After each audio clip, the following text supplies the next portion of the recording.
Okay, let's now let's just put some financing assumptions into the model.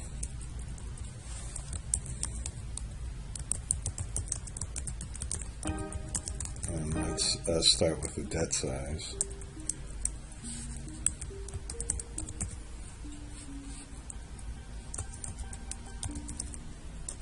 And let's put this with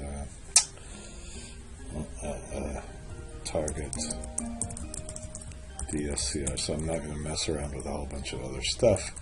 We're just going to put a sculpting approach. Let's put 1.4. And then we need to put the debt tenor for the, so that's how much we'll raise of the debt. Let's repay the debt. And now our concession period was 25 years. Let's put a 20-year debt. Okay, and then once we have the debt in, the tenor, let's put the interest rate,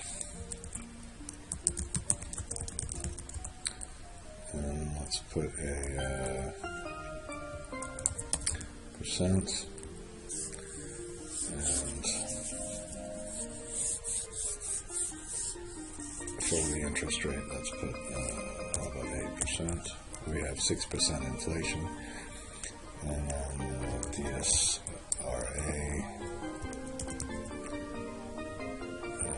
let's put that months, and let's make it 6 months. Now we're going to put our interest.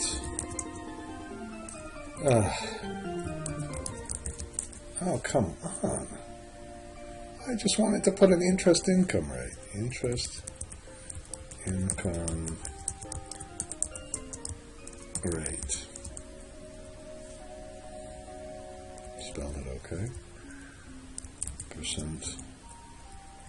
Let's put 3%. Okay.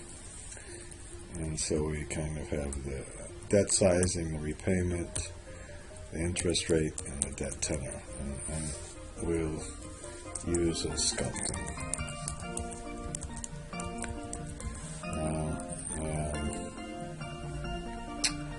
So let's do the same sort of thing here. And let's put that size. And we'll put the begin with CFADS. And for CFADS, we'll start with our EBITDA. Take away the CapEx. Oh, come on. And then we better take away the taxes. Now this is different than the taxes we computed above, because this is the taxes we really pay, and we can add the interest income. Okay. Now once we have that, we can get the debt. We can get this target debt service, and let's begin this. So we can have the EBITDA, and we can take away the CapEx, and the taxes paid, and the interest income we don't know yet, but we can do this minus this, minus the taxes paid, plus this, and then for the debt service, I can put this, and I just divide that. Oops. Before we do this, I think we need to go through the timing a little bit. And let's put the debt repayment switch. So, you know, we could get all emotional about semi-annual payments, and we could do all of this with monthly model or something, which would be just fine, but the essence of all of this wouldn't really be much difference. Be a little more painful, but not dramatically painful. So we just take this one, and whenever this one is less than or equal to this number with the F4. Okay, well, luckily our shift control R still works. And why don't I press shift control T, shift control F. Okay, and our target DSCR is just this divided by this number with the F4 multiplied by the true and false. And now we can compute our, why don't I compute a PV factor, just so we get used to that. And we'll just use our interest rate now. If the interest rate was changing, as I have in some other files, this would be important. So we'll start with 1. This is the date of the NPV times 1. Ooh. I'm going to do it differently. We'll use the XNPV. So we'll just put NPV of cash flows. And then I know there's going to be a circular reference, so we'll put fixed NPV. Now, let's wait until this, and then we'll put a difference. Okay, well, we'll have to make a little. I hate to do this, but we'll make a goal seek around this, and just use the old-fashioned copy and paste macro, just because we're lazy. I'm lazy today. Instead of making a nice little function, which you can see in a number of different videos. Okay, and then let's put our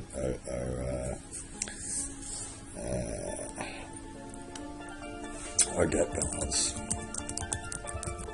We don't really. I'm not putting a sources and uses of funds statement. I kind of feel a little funny now. But I think because we have ongoing CapEx and everything else, I think it's okay. No, let's put a source and use of funds statement.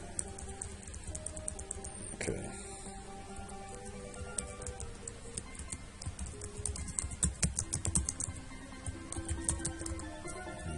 Uses funds, which is the initial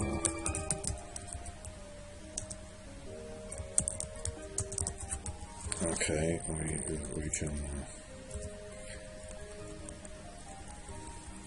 there. And then we don't have anything else. We don't have any interest during construction. I'm not putting any fees in here. We could, of course, put this, and let's leave space for fees and put a total. Okay. And then let's put some sources of funds. And let's put our debt. And the debt is going to be this present value of the PV that's fixed. And then the equity will be the remainder. I think it's, even though we hardly really need this, it's probably worth doing. And then we'll put a debt balance and the opening balance, and then let's put less the repayments. Now, once we have the CFADS here and the target debt service, the repayments of the target debt service minus the interest. So let's put a closing balance And let's put an interest expense. Okay, and I'm going to assume the interest occurs at the beginning of the year. I think that's okay because of the way we set this up with a half-year thing at the first. And the interest rate is the 8%. And then now, once we have that balance, then we can compute. This is going to be the painful part. Then we can compute our profit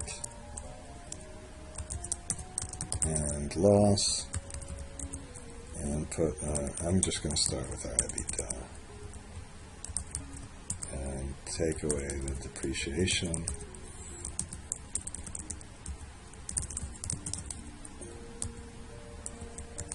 And then we can compute the EBIT, and then we can put less the interest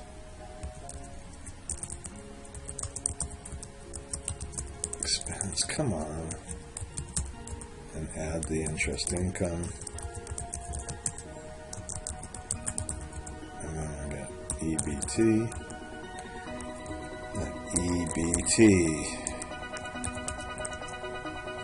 okay, and then we have less the taxes paid, and then we can have our earnings. And then once we have that, we'll put the cash flow fall, and we'll put in, start with our EBITDA. EBITDA less the CapEx, add the interest income,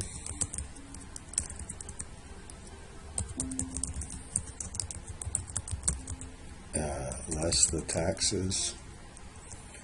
Come on. And then we can compute a CFADS. And then we can put less the interest expense, less the repayments, and then we can get our net cash flow to equity. And there might be all sorts of restrictions on paying dividends, but I'm going to keep it relatively simple. Now, we haven't put in a couple of things. We haven't done we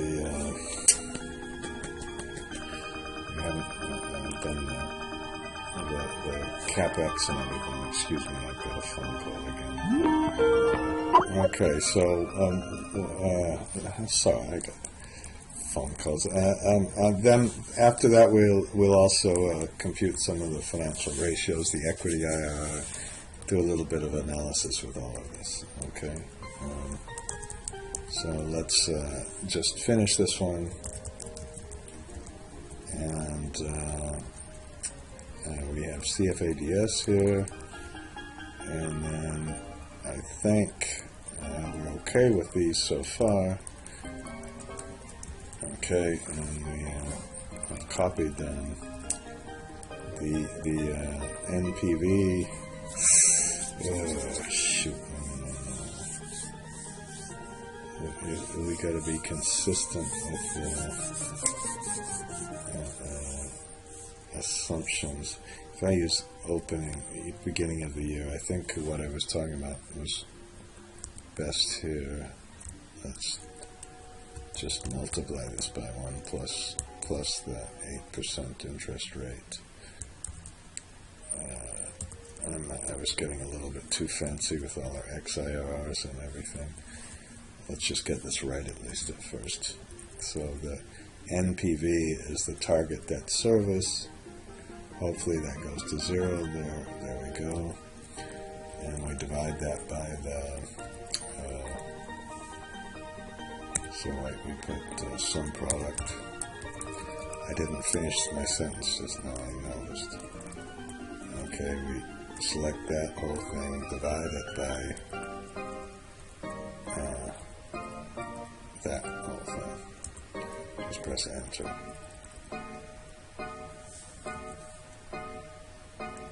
I didn't have to do that. Why did I get an NA?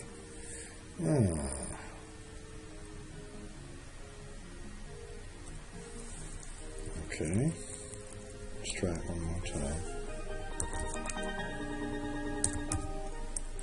What did I do wrong? Okay. If I can't get it this time, I'm going to pause. Okay. To BH divided by the PV factor, BH, and we get a number. Thought that's what I did, maybe I didn't. Okay, and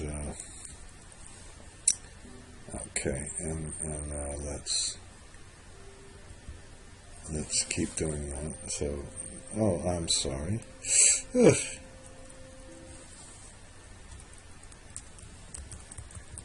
Okay, this is the PV factor. Okay. And, okay. And then we're going to put a fixed amount in. And then our difference will be these, okay. And the debt is the fixed amount here, which I apparently got from the wrong place. And equity is the total minus the debt. I can press Alt equal to get the sum. Now, that doesn't seem like a very high debt to equity ratio. We need to increase the availability payment probably to get it all right. But okay, let's put the closing balance as the amount of debt we have at first. Okay, and then the open balance, of course, is the difference, and the repayment is the target debt service. Come on, minus the interest expense, and this is the difference. Oh. Okay, and okay, sorry about that. And the interest expense is the opening balance multiplied by the 8%. Okay, and it looks like we have a negative repayment at first, which it's not actually crazy because. Oh, and what happened here to our... Oh, it didn't work. Should have exactly gone to 0, so I'm going to have to come on back and look at that. But let's get our EBITDA. Come on! God!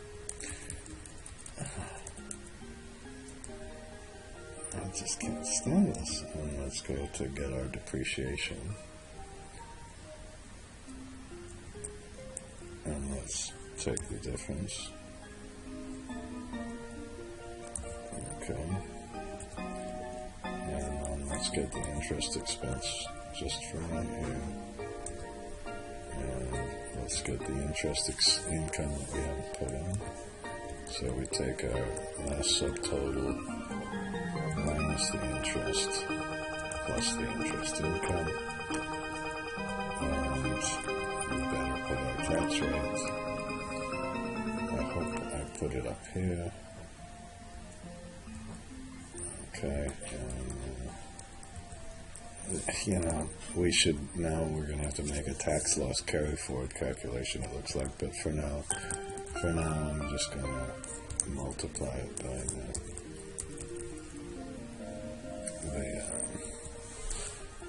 okay, this earnings of the remainder. Okay, and then we can take the EBITDA and take away the capex that we have.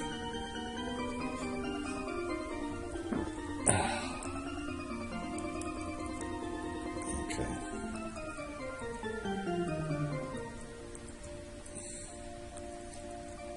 And then we take away the taxes that we just computed up here.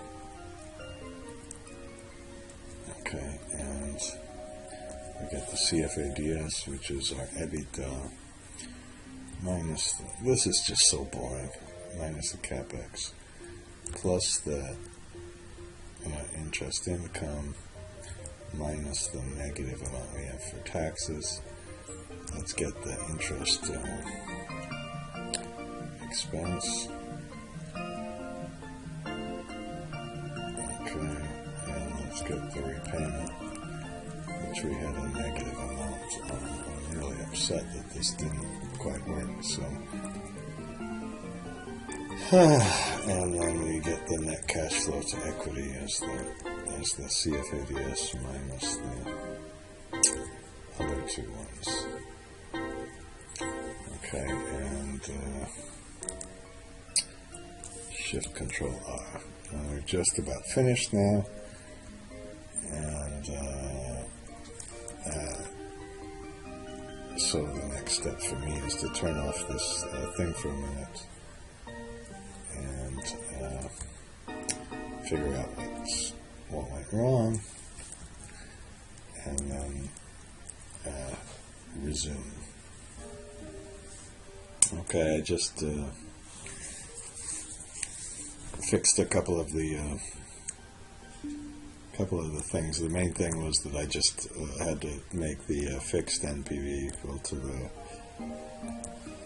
computed NPV. I put a couple of underlines in here and everything else. Now let's work on taxes. When we put the taxes in, why don't we do something kind of ridiculous?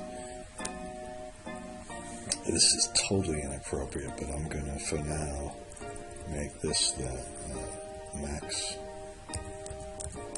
So whenever you want to limit something to 0, you can just put a max of that at 0. Okay, and we have negative repayments here. What we could do is, for a target DSCR, why don't we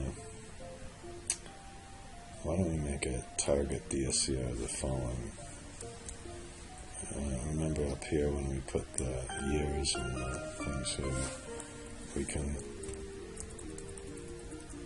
do the same thing, but do that with the DSCR. Okay. So let's just make the DSCR exactly 1. So there's no room for negative debt. 1, 2, 3, 4, 5, 6. Let's make it 1 and then go up to 1.4. Okay, so you can do that. I suppose I'll leave it there for a minute. Okay. Let's just put this one over to here. Okay, and then we can, where's the target DSCR? So we have CFADS, and, okay, why don't we put another,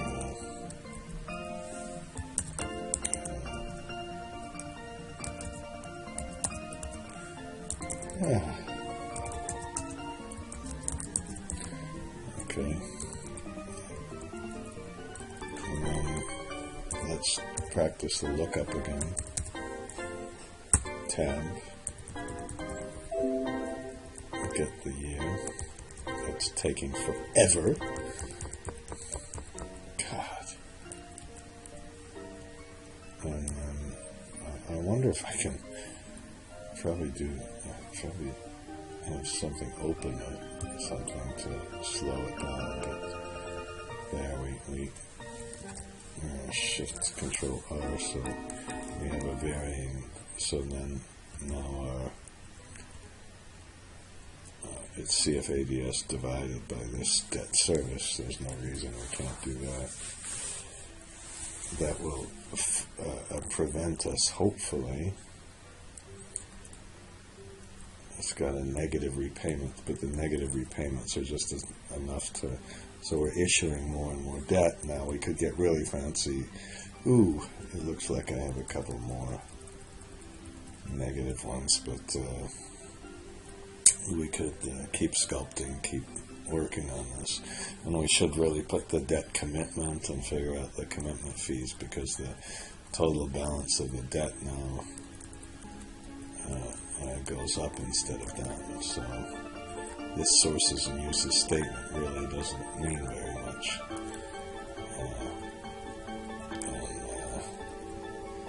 Because we should do it over the whole kind of term, but that's okay. Let's keep going. And here's the problem. Now we're going to get a circular reference as soon as we go down here and get our taxes. And it seems that it's going to take forever for me to get the taxes, but I finally do that. Okay, and I'm not going to worry about the circular reference right now, because we're going to put 15, colon 1, 2, 3, colon 1, 2, 3, and then we're going to make this thing called computed, and this thing called fixed, and this thing called the difference. And then we're going to just select this area, Shift Control F3. Oops, come on, Shift Control F3 to get a range name from the right column. And then we'll make a new, we'll go and make a circular reference. Okay, why don't we call it sub CIOC? Is that okay? And it's going slowly here, and we put range, we make the fixed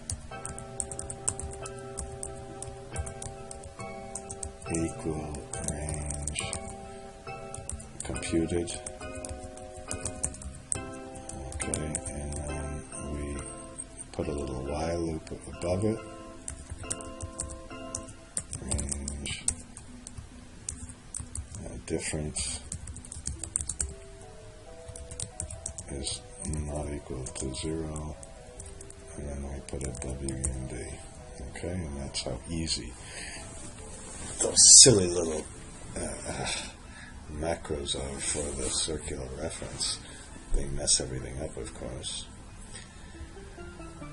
I hate doing it, but I think it's the kind of reasonable thing to do right now. So, did I call it just CIR? I don't know. Is it, that's this workbook, right? Okay. Well, I'm just, before I run it, I'm going to make sure I use the right one. CIR. Okay, I'll call it CIR.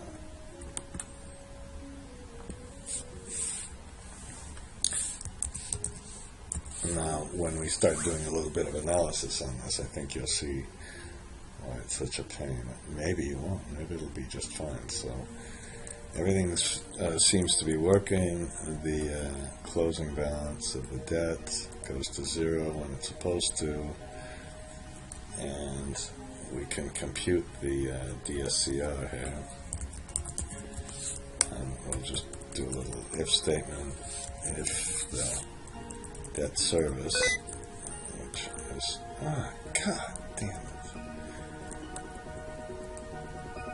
this plus that is greater than 0.1, then we take CFAGS divided by this plus that. Is that okay with you? Shift Control R, and our target equals what it was supposed to be, and we get falses there. So we're just about okay, and we've got some kind of financing structure in here. And I think the next thing we'll do is let's do the painful debt service reserve account next. Okay, but that's the end of this video.